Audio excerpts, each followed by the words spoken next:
Looking back on the week that was and forward to the week ahead. It's the Fantasy Football Hustle. Here are your hosts, Brian Drake and Dwain McFarland.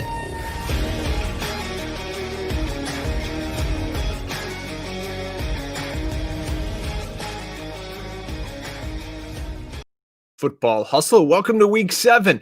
Let's talk a little waiver wire in 5 minutes. We know you're busy out there. We're leading up to tonight. It's the big show. Dwain and I, we go team by team all around the NFL, telling you who to pick up, why to pick up those players. And it's just, in my opinion, the best show going in fantasy football. But let's talk waivers quickly here. 4 teams are on bye in week 7. Those are the Vikings, Ravens, Colts, and Dolphins. If you need a quarterback this week, folks, somehow Justin Herbert is still owned in 59% of leagues. That's madness. This makes no sense. His schedule is ridiculous going forward with Jacksonville, the Broncos, Raiders. The guy has 7 touchdowns in the last 2 games. I put a note down here. You'll see it. Just add the guy. What are we doing?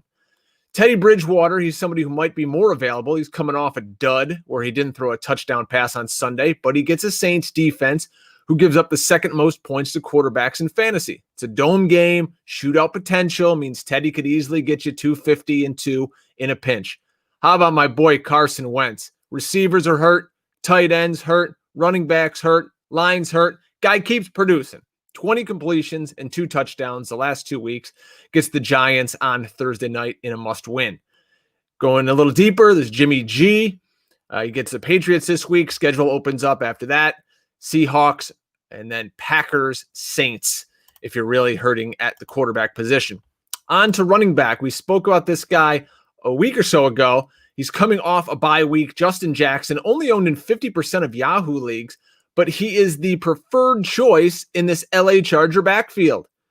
20 touches, far outweighed Joshua Kelly. He's got a soft matchup this week with Jacksonville. He should be a plug-and-play option if you're looking to fill a hole in your roster. How about Boston Scott? We all remember him from last year, right? 14% owned in Yahoo, but I want to exercise some caution here. Scott has not looked great in spot duty thus far.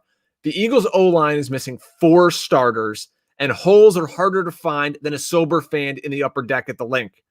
Corey Clement is also going to be involved, but if you're desperate and you need a guy, Scott should be active in the passing game. Plus, he owns the Giants. You remember that, Giants fans from last year. Let's dig real deep here. How about JaMycal Hasty? 1% owned. This former practice squatter isn't short on talent, though. His burst will make you double take, and he's the exact type of guy Coach Kyle Shanahan loves to get involved. He was given 9 carries last week with Raheem Mostert, Tevin Coleman, and Jeff Wilson Jr. all being banged up. He could get a few more this week with the Patriots coming to town alongside Jerick McKinnon. How about Gus Edwards, a 3% owned guy?